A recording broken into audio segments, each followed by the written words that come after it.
Mga magsasaka gumagawa na o gumawa na ng balon sa bukid para mapatubigan ang mga pananim. Sundan sa report. 2 hanggang 3 beses na kung magdilig ng mga tanim na pakwan ang mga magsasaka sa Mangaldan, Pangasinan.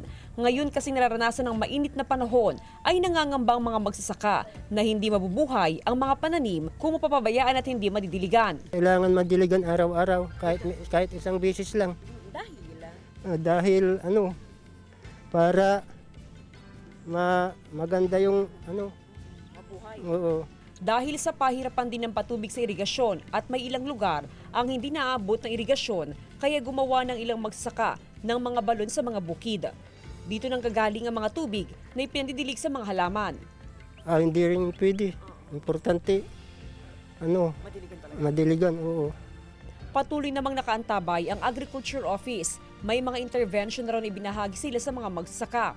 Alam na rin daw ng mga magsasaka ang gagawin para hindi mamatay at maging malago ang mga pananim ng mga magsasaka ngayong mainit ang panahon. May mga shallow tube well na available sa kanila dahil alam din nila na meron yung mga ganong senaryo. Tapos meron din naman pong suporta ang ating National Irrigation Administration na nakapag-put up sila ng solar irrigation pump doon. Kasama si Henry Duminsil, Jasmine Gabriel Galban, One North Central Luzon.